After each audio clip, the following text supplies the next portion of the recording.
जरूर। यहाँ एक प्रेमी की कहानी है जो अपनी प्रियतमा से शादी करना चाहता है। अमनदीप कौर की आंखों में सिर्फ एक ही सपना बसा था, वह था अपने प्यारे जसविंदर सिंह से शादी करना। उनकी मुलाकात एक गांव के मेले में हुई थी, जहां जसविंदर की हंसमुखता और अमनदीप की सादगी ने एक दूसरे को बहुत प्रभावित किया था। समय के साथ यह मेल जोड़ी में बदल गया और उनका प्यार दिन ब दिन बढ़ता गया। अमनदीप जानती थी कि उसके परिवार में परंपराओं को बहुत महत्व दिया जाता है। उनके लिए विवाह सिर्फ दो व्यक्तियों का मेल नहीं था, बल्कि दो परिवारों का भी संबंध था।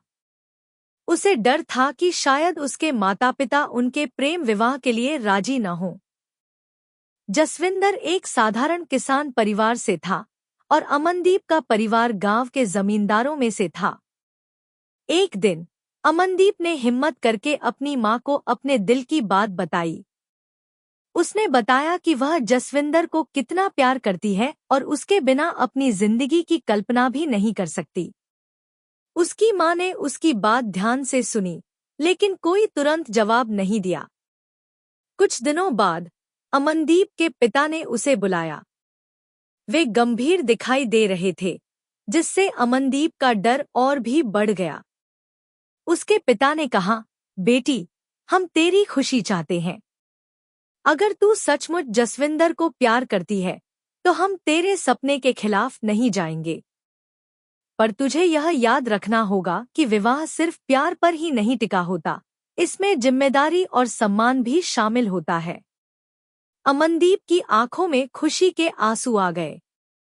उसने अपने पिता को गले लगाया और वादा किया कि वह एक अच्छी पत्नी बनेगी और हमेशा अपने परिवार का सम्मान करेगी। फिर अमनदीप और जसविंदर के विवाह की तैयारियां शुरू हो गईं।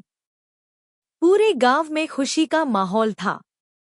ढोल बज रहे थे, गीत गाए जा रहे थे और हर कोई इस जोड़ी को अपनी शुभकामनाएं दे रहा था। आखिरकार वह सुनहरा दिन आ गया जब अमनदीप और जसविंदर ने एक दूसरे का हाथ पकड़कर 7 फेरे लिए। उनकी आंखों में प्यार और भरोसे की चमक थी। उन्होंने एक दूसरे से वादा किया कि वे हमेशा एक दूसरे का साथ देंगे, हर सुख दुख में एक दूसरे के साथ खड़े रहेंगे। इस तरह अमनदीप और जसविंदर का प्यार मुकम्मल हुआ और उन्होंने एक नई जिंदगी की शुरुआत की, जिसमें प्यार, सम्मान और समझ सबसे महत्वपूर्ण थे।